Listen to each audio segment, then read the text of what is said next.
I just got one question for you. Do you like spending money? If you don't, you're not going to like today's video. You see, we as a society are inching closer and closer into the black hole that is consumerism. And wherever there are hobbies, interests, or even small joys in life, you better believe there's someone ready right there to make a quick buck off you. You see, today we're talking about the greedy, the dark, and the surprisingly sweaty world of scalpers. Yes, sir, from Pokemon cards to Lego sets, books to shoes, scalpers ruin just about everything they touch. They are the swamp people of the internet. And if for some reason you don't know what a scalper is, fear not, dear viewer. I'll tell you. Scalpers are folks that buy a product hoping to sell it later on secondary markets for higher prices. These can range from sites like eBay, StockX, GOAT, PCG, and many more. And what's worse, companies actually love it.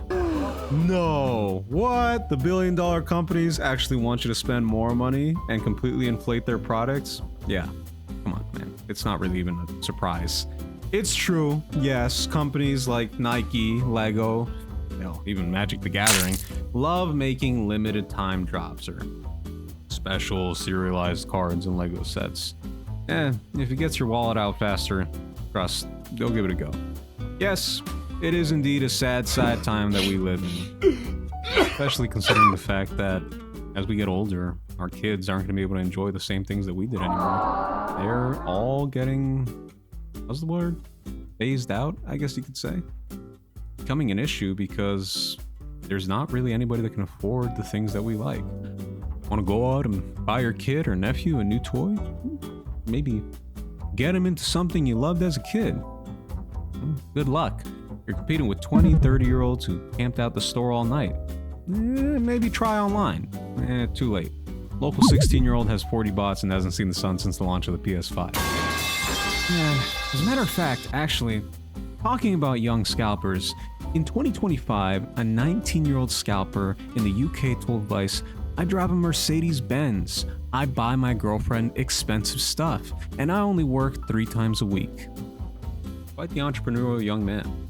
I'm sure his girlfriend loves knowing her Gucci bag was funded by the tears of 10-year-olds who just wanted a new Pokemon card.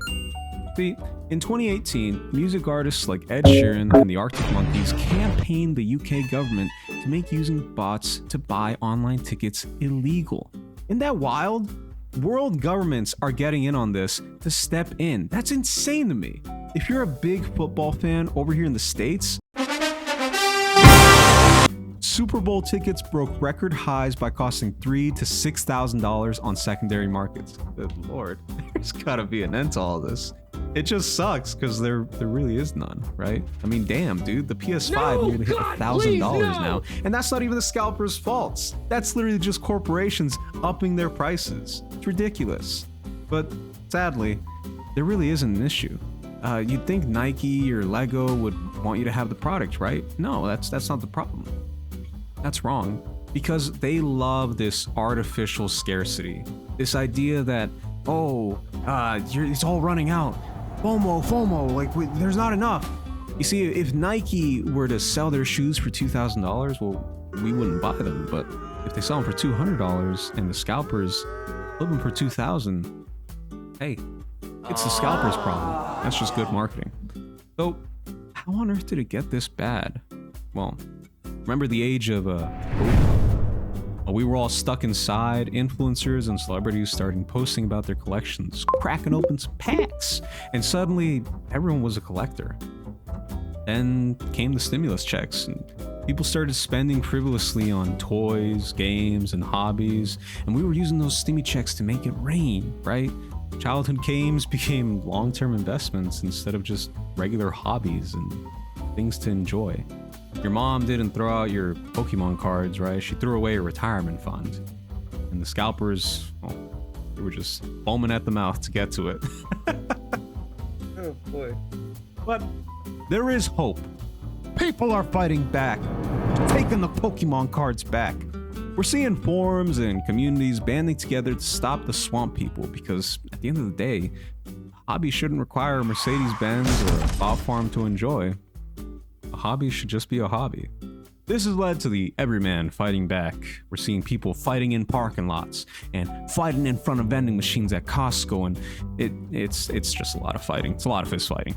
But browse TikTok or Instagram, and you'll see thousands of creators pulling the cards or sets out of scalpers' carts and buying them themselves. Yeah, it's a sad world when even the smallest joys in your life are becoming someone else's 9 to 5. Especially when that 9 to 5 involves assaulting a kid over a box of tiny cardboard. Come on, man. Let the kid have the damn cards. So the next time you see a $50 plastic brick being sold for $500, just remember, scalpers are only successful because we let them be the middleman to our joy. Don't feed the swamp people. Well, unless it's a Bionicle. I haven't seen one of those on the shelves in years. All bets are off if it's one of those. Anyway, thanks for watching the video, guys. It was stupid, but it was fun making it. Bye. See you next time.